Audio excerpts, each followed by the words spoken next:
राजस्थान में विधानसभा चुनाव होने में भले ही 8 महीने से कम का समय हो, लेकिन यहाँ पर सभी पार्टियाँ अपने अपने ताल ठोक रही हैं, सभी दावे कर रही हैं। लेकिन एक बात ये ज़रूर चर्चा में रहती है कि कम्युनिस्ट पार्टी की क्या स्थिति होगी इस बार। 2 विधायक इनके पास पहले से हैं, वो पिछली बार जब अशोक गहलोत सरकार यहाँ पर संकट में आई तो साथ में भी रहे। हम बात करते हैं अमरा राम जी से, जो यहाँ पर कांग्रेस की सरकार में कैसे चीज़ों को सर्वाइव किया जा रहा है, कैसे किससे लड़ाई होगी, इस बार के विधानसभा चुनाव में कौन इनका कंपटीटर होगा, क्या होगा, पूरी तैयारी क्या है। बहुत बहुत स्वागत है एबीपी लाइव पर आपका। धन्यवाद। निश्चित रूप से अभी विधानसभा चुनाव 2023 की तैयारी भारतीय कम्युनिस्ट पार्टी मार्क्सवादी भी कर रही है और 30 सीटें चिन्हित की हैं। अभी तहसील और ज़िले से उनके नाम भी आएंगे। हमारा भारतीय कम्युनिस्ट पार्टी मार्क्सवादी का लक्ष्य है कि जितने भी धर्मनिरपेक्ष दल हैं, कांग्रेस और भारतीय जनता पार्टी के खिलाफ लड़ने के लिए तैयार हैं, क्योंकि राजस्थान को जिस तरह से पिछड़ा हुआ रखा है, सब संसाधन, प्राकृतिक ज़मीन हो, खनिज हो, ये चाहे बाकी चीज़ें हों, उसके बाद में भी राजस्थान सबसे पिछड़ा हुआ है। आज भी 75 साल की आज़ादी के बाद में संपूर्ण शिक्षित नहीं है। शिक्षा के मामले में हो, चिकित्सा के मामले में हो, खनिज लूटने के, तो निश्चित रूप से पीछे रखने का काम किया है।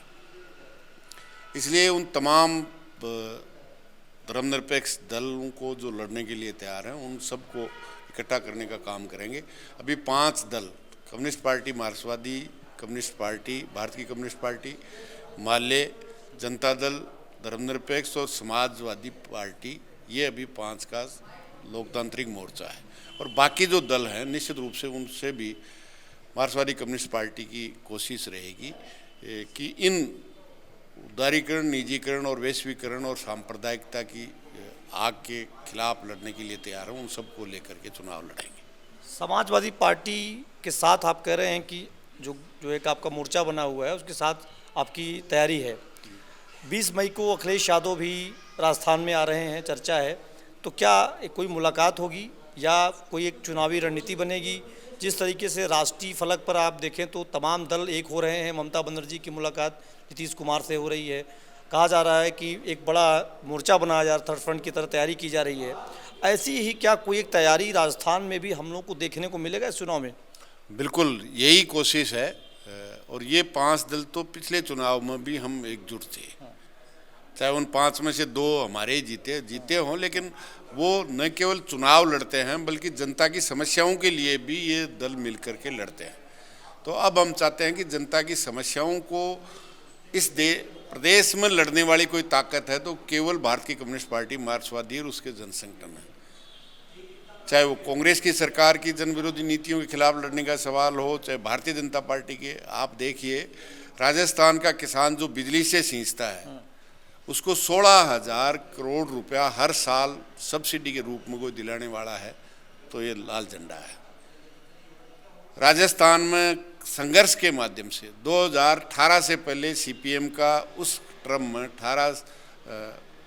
13 से लेकर 18 तक कोई भी एमएलए नहीं था, लेकिन फिर भी लड़कर 8,000 करोड़ रुपया माफ़ कराने का काम इस लाल झंडे ने किया। और उसी का नतीजा था कि कांग्रेस ने फिर 2018 के चुनाव में कहा कि अगर हमारी सरकार आएगी तो 10 दिन में सभी किसानों का संपूर्ण कर्जा माफ़। लेकिन 4.5 साल हो गए, उन्हें एक किसान का भी संपूर्ण कर्जा माफ़ नहीं। लेकिन उस मुद्दे को जो किसान मजदूर विरोधी जो नीतियां देश और प्रदेश की सरकार लेके चल रही है, उससे जो त्रस्त है किसान, जैसे कर्जदार है, निश्चित रूप से वो उन राजनीतिक दलों को भी वायदा करने के लिए मजबूर किया। तो केवल और केवल संघर्ष की इस पे हुआ, चाहे रावड़ा गढ़साना हो या ये जो नरेंद्र मोदी कोरोना के वक्त जो काले कानून किसानों के खिलाफ और आम जनता के खिलाफ लेके आए थे। किसान की ज़मीन और पैदावार जो रोटी है, उसको आम जनता का मुनाफे की अंबानी अडानी को देने के लिए जो कानून लेके आए थे, 1 साल तक लड़कर वापस कराने में भी बहुत बड़ा रोल तमाम 500 से ज़्यादा किसान संगठनों को एकजुट करने का किसी का सबसे पहला प्रयास था। तो वो इसी लाल झंडे का था। और आखिर में मोदी को देश के किसानों से माफ़ी मांगकर काले कानून वापस लेने पड़े, लिखित में समझौता करना पड़ा, भले ही उस समझौते से वो मुकर गए हों। चाहे वो एमएसपी का सवाल था, चाहे वो बिजली कानून में संशोधन, जो पूरी बिजली जो आज आम आवश्यकता गरीब से लेकर अमीर तक विकास के लिए है, उसको पैदावार से लेकर डिस्ट्रीब्यूशन तक मोदी जी कंपनियों को देना चाहते हैं। तो ये सब के खिलाफ संघर्ष की आवाज़, आम जनता की आवाज़ कोई है तो कम्युनिस्ट पार्टी है। और हम चाहते हैं कि ये संघर्ष ही वो विकल्प देगा जो सत्ताएं नहीं, व्यवस्था परिवर्तन हो। क्योंकि आज जो 2008 से देश में नहीं दुनिया में जो मंदी का दौर है, जो साम्राज्यवाद की खुली छूट जो 1990 में सोवियत यूनियन के विघटन के बाद तो पूरी दुनिया में वित्तीय पूंजी ने पूरी दुनिया को लूटने का जो रिकॉर्ड बनाया है, और मुट्ठी भर लोगों के पास पूरी दुनिया की संपत्ति जो इकट्ठी हुई है, और उसी का नतीजा कि 2008 से जो मंदी का दौर है वो आज भी 2023 में जारी है। और जब 30 के दशक में मंदी का दौर आया तो पूरी दुनिया से साम्राज्यवाद समाप्त हुआ था। और निश्चित रूप से ये संकट भी बड़े बड़े साम्राज्यवादी देशों ने, पूंजीवादी देशों ने बड़े बड़े पैकेज दिए हैं, लेकिन उस आर्थिक मंदी का अभी समाधान नहीं हुआ। और समाधान जब तक नहीं होगा जब ये लूटी हुई जनता की पैसे की ताकत मुट्ठी भर लोगों के पास है, आम जनता के विकास के लिए लागू नहीं होगी और एक व्यवस्था परिवर्तन होगी। और यही एक रास्ता है, संघर्ष का रास्ता है। आम जनता जो इन नीतियों से त्रस्त है, और मैं समझता हूँ कि लड़ते लड़ते आज 18-19 हड़ताल इस देश के मजदूर, संगठित मजदूर ने किए, उससे ये समझ में आया है किसान को भी और मजदूर को भी। आज से 20 साल पहले अगर किसान के बीच में हम मजदूर की बात करते थे तो किसान कहता था मजदूर से मेरा क्या लेना देना है, मजदूर के बीच में किसान की बात करते थे वो कहते थे किसान से हमारा क्या लेना देना। लेकिन आज उनसे पीड़ित, चाहे वो किसान है, मजदूर है, चाहे वो नौजवान है इन नीतियों से पीड़ित, या चाहे छोटा दुकानदार है, वो सब इस बात पे पहुंच गए हैं कि सबको इन नीतियों से जो त्रस्त है उन सबको मिलकर लड़ना पड़ेगा, जब भी नीतियों से हम छुटकारा पा सकते हैं। ये आप कह रहे हैं 30 सीटों पर आपने चिन्हित की है, जो 5 दल आपके साथ और रहने वाले हैं, आपको छोड़कर 4 दल और, क्या उनकी सीटों की भी कुछ चर्चा हुई है? 200 सीटों पर कैसे चुनाव लड़ेंगे, क्या रणनीति होगी? कैसे आप कांग्रेस और भारतीय जनता पार्टी के खिलाफ जो भी दल हैं, जो आप कह रहे हैं कि उनके खिलाफ जो भी होंगे उनके साथ आपका गठबंधन होगा, क्या 2-3 दल, 2-4 दल और जुड़ने वाले हैं?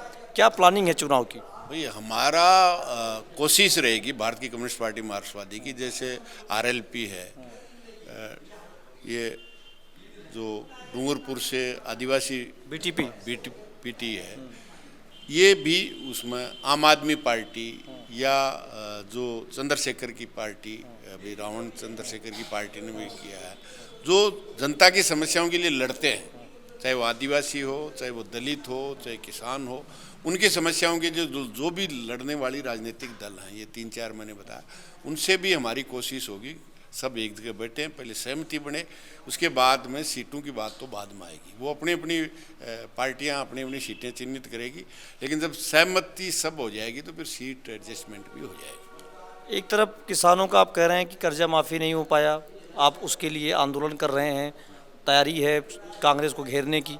दूसरी तरफ कांग्रेस पार्टी का जो सरकार है उसने एक अभियान चलाया है, राहत महंगाई कैंप चलाए जा रहे हैं, आपको भी पता होगा। तो कैसे देख रहे हैं इस कैंप को? क्या लग रहा है कि वाकई में राजस्थान की जनता को राहत दिया जा रहा है, या अपने वादों पर मुकरने के लिए एक नई तैयारी शुरू की जा रही है? कैसे देख पा रहे हैं आप इसको? ऐसे लोगों को बेवकूफ़ बना करके वोट लेने की कोशिश है। अगर महंगाई की रात है तो जितने राजस्थान के पड़ोसी राज्य हैं उनमें जो रोज़ आम आदमी पेट्रोल डीजल काम में लेता है वो 8 से 12 रुपया डीजल और पेट्रोल में पर लीटर से राजस्थान का टैक्स ज़्यादा है।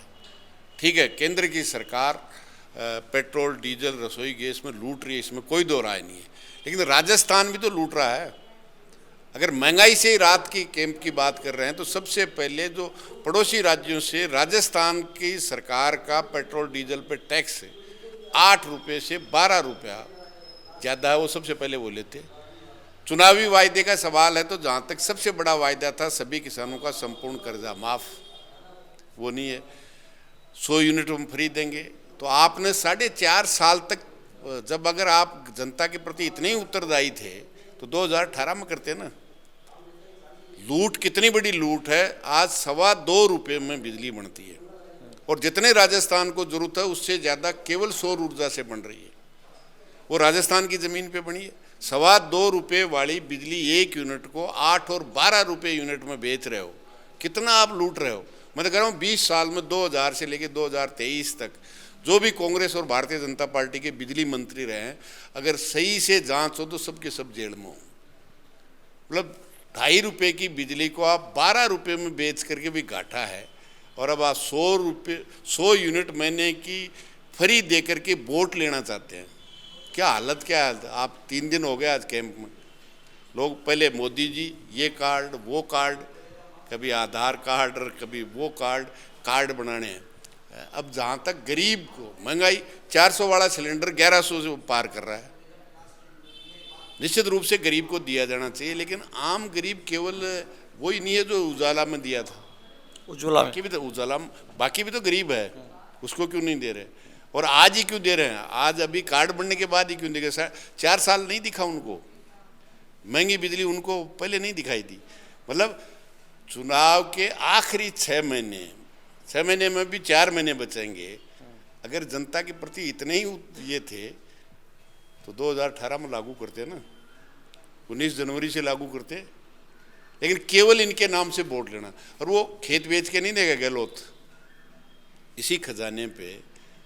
अरे इतने हमदर्द थे तो फिर जनवरी 2019 से करते, आज तक लोगों को फायदा मिलता है। ये तो केवल चुनावी ड्रामा है। एक सवाल आपसे करता हूँ आखिरी, कि अगर अमरा राम जी चुनाव लड़ते हैं, जीत जाते हैं और जीतने के बाद ऊर्जा मंत्री बनते हैं, तो आपकी क्या प्लानिंग होगी। आप कह रहे हैं कि ₹2 वाली जो बिजली है वो ₹16, ₹12, ₹10, ₹9 में बेची जा रही है। आपकी क्या प्लानिंग होगी अगर मान लीजिए आप बन जाते हैं ऊर्जा मंत्री, तो क्या प्लानिंग होगी आपकी। पहली बात तो मैं इस वहम में नहीं हूँ कि मैं ऊर्जा मंत्री बन जाऊँगा। मैं एक दफ़ा नहीं 4 दफ़ा लगातार 93 से 2013 तक MLA रहा हूँ। और ऐसे भी 4 टर्म में 2 टर्म ऐसे थे जब जो निर्दलीय जीत के आए वो कैबिनेट मंत्री रहे हैं, इसलिए हम उसमें नहीं हैं। लेकिन ये बात सही है, मैं तो कह रहा हूँ ना, हमारे संघर्ष के कारण आज जो राजस्थान का किसान अपना खेत बिजली से सींचता है, आप अंदाजा कीजिए उनको 16,000 करोड़ रुपए की छूट हर साल मिलती है। किसके कारण। हम तो बिजली मंत्री नहीं था, लेकिन जनता की ताकत पे वसुंधरा को झुका करके पूरा रोल बैक वापस कराया। फिर गहलोत आया, वो नहीं बढ़ा पाए, फिर वसुंधरा ने 2017 में कोशिश की और फिर वापस बैक होना पड़ा। और आज की तारीख में 2000 और सब्सिडी मिलती है। मतलब आप 17,60,000 करोड़ रुपया हर साल उनको छूट। मैं समझता हूँ ये छूट नहीं होती तो राजस्थान उस बिजली से अपने पशुधन पालता था, जिंदा था, वो आज तक सब कट जाता। तो बिजली की लूट निश्चित रूप से हो रही है। ज़मीन हमारी है, छूट हमारी है, और आज 80% वो कंपनियां जो सौर ऊर्जा से बिजली पैदा हो रही है, जो 12,000 मेगावाट बन रही है, और अभी बजट में उन्होंने घोषणा की है कि 1 साल में 10,000 मेगावाट और हो जाएगी। मतलब 22,000 मेगावाट बिजली केवल सौर ऊर्जा से है, जबकि 10,000 मेगावाट अन्य थर्मल से, हाइड्रोलिक है, गैस से है, दूसरी चीज़ों से है। तो निश्चित रूप से बहुत बड़ी लूट एक जगह नहीं है। खनीज में आज बजरी में किस तरह से, जब सुप्रीम कोर्ट की पाबंदी थी, जब बजरी सस्ती थी, अभी सुप्रीम कोर्ट ने खोल दिया जब बजरी महंगी है। क्योंकि माफिया एक ट्रक में, बजरी माफिया जो सरकार से मिले हुए हैं, एक ट्रक में 35,000 रुपये की लूट करते हैं, तो फिर जनता को चुकाना पड़ेगा ना। आज जितना माइंस में जो पैसा निकल रहा है, वो मिनरल निकल रहा है, वो सही सलामत रेवेन्यू आएगा तो राजस्थान झारखंड के बाद में सबसे धनी प्रदेश होगा। लेकिन माफियाओं से मिलकर बीजेपी कांग्रेस के लोग अवैध माइनिंग करते हैं, जो विरोधी होता है उसको कर देते हैं, एक दूसरे की कोई पोल नहीं खोलता। मैंने तो 20 साल देखा है। भारतीय जनता पार्टी की लूट कांग्रेस नहीं खोलती है, कांग्रेस की लूट भारतीय जनता पार्टी नहीं खोलती, दोनों मिले हुए हैं। और जहाँ तीसरी कोई ताकत डेवलप होती है तो दोनों मिल के लड़ते हैं, दोद में भी लड़ते हैं। और अभी डूंगरपुर में आपने देखा होगा जिला परिषद में 27 में से 13 बीपीटी आई थी और बीजेपी और कांग्रेस 7 और 8 14 थी, उन्होंने मिलकर के प्रमुख बनाया। यही दोद में 4 दफे प्रधान बीजेपी कांग्रेस ने मिलकर बनाया। और दोद में अभी तो विधानसभा का चुनाव भी जब रिजर्व होने के बाद पेमाराम फिर 2008 में जीत गया तो 13 और 18 में बीजेपी कांग्रेस ने मिलकर के जो जनसंघ से लेके बीजेपी तक कभी भी जिस दोद में नहीं जीता था, कांग्रेस या तो जीती थी या सेकंड रही थी, वो कांग्रेस की जमान जब्त हुई। और बीजेपी जब कभी जनसंघ से लेकर कंटेस्ट में नहीं रही थी, वो 88,000 वोट लेकर के 45,000 से जीती। और फिर 5 साल बाद में कांग्रेस जीत गई, उसकी जमान जब्त हो गई। तो ये जो तीसरा कोई विकल्प खड़ा नहीं हो, कांग्रेस और भारतीय जनता पार्टी राजस्थान की हमेशा इस प्रयास में रही है तीसरी राजनीतिक ताकत विकसित नहीं हो। और हमारी कोशिश है कि तीसरी ताकत विकसित हो, क्योंकि पिछले 5 चुनावों का आप रिकॉर्ड देखेंगे तो 29% मत कांग्रेस और भारतीय जनता पार्टी के खिलाफ पड़े, जबकि ये 40 और 42 वाले राज कर रहे हैं और 29 वाले धक्के खा रहे हैं। तो हमारी कोशिश है कि 29% मतदाता एकजुट हो और एक विकल्प हो जिससे उत्तर बिक्का वाली घोड़ी नहीं हो। 5 साल कांग्रेस लूट रही है, बीजेपी सो रही है, फिर बीजेपी का नंबर आता है, फिर कांग्रेस सोती है और फिर खड़ी होती है। और तीसरा विकल्प होगा तो जनता की बात सुननी पड़ेगी। आपको क्या लगता है कि जिस तरीके की यहाँ राजनीति बनी हुई है, रोज़ एक सवाल होता है कि इस नेता के साथ क्या होगा, उस नेता के साथ क्या होगा। आप भी यहाँ इतनी बार से विधायक हैं, नेता हैं, देख रहे हैं चीज़ों को, क्या लग रहा है कि क्या तीसरी ताकत वाकई में इस बार आ पाएगी या जैसे पहले चलती रही चीज़ें वैसी चलती रहेंगी? नहीं, अब की बार बढ़ेगी। राजस्थान ने कांग्रेस और भारतीय जनता पार्टी को बहुत बड़ा बहुमत देख के भी देखा है। देखिए आप 98 में कांग्रेस को 156 दिए थे, जो नेहरू और जब जवान कांग्रेस थी जब भी 156 नहीं आए थे। भारतीय जनता पार्टी को भैरों सिंह के टाइम कभी भी 101 नहीं आए, लेकिन फिर भारतीय जनता पार्टी को 120 भी दी और 2013 में उनको 163 भी दी, लेकिन उसके बाद में किसी को बहुमत नहीं दिया। तो ये राजस्थान की जनता किसी को देती है तो छप्पर फाड़ के भी देती है, और वो अगर वायदे पूरे नहीं करते तो उसको धरातल पर लाने का भी काम करती है। और तीसरी ताकत निश्चित रूप से मैं समझता हूँ कि राजस्थान में अब जो स्थिति है इससे पहले इतनी बुरी नहीं थी, और अब सब मिल कर के लड़ने के लिए तैयार हैं, तो निश्चित रूप से बाध्य करेंगे और ये ताकत आगे बढ़ेगी। एक आखिरी सवाल है, अमरा राम जी कहाँ से चुनाव लड़ेंगे? जहाँ से पार्टी तय करेगी। अभी कोई तैयारी नहीं है? अभी कोई क्लियर नहीं? राजस्थान में कर रहे हैं, मैं तो 30 सीटों की सबकी तैयारी में लगा हुआ हूँ। उनमें जहाँ भी पार्टी आदेश देगी तो लड़ेंगे, पार्टी आदेश नहीं देगी तो नहीं लड़ेंगे। इसलिए सवाल अमरा राम का नहीं है, सवाल है कम्युनिस्ट पार्टी लड़ेगी और ताकत के साथ लड़ेगी। और आज तक जितने जो रिकॉर्ड थे भारत की कम्युनिस्ट पार्टी मार्क्सवादी के, वो सब रिकॉर्ड हमारी आंकलन है कि उसको हम आगे ले जाएंगे। तो ये थे हमारे साथ कम्युनिस्ट पार्टी के अमरा राम जी। इन्होंने बताया कि किस तरीके से इस बार तीसरे मोर्चे की बात हो रही है। उसमें समाजवादी पार्टी है जो उत्तर प्रदेश की पार्टी है, राज्य पार्टी है वहाँ की, उसके बाद कम्युनिस्ट पार्टी, तमाम ऐसी दलों की बात हो रही है। इनका कहना है कि इस बार कुछ माहौल थोड़ा सा बदला हुआ दिखेगा। एबीपी लाइव के लिए संतोष पांडे, जयपुर।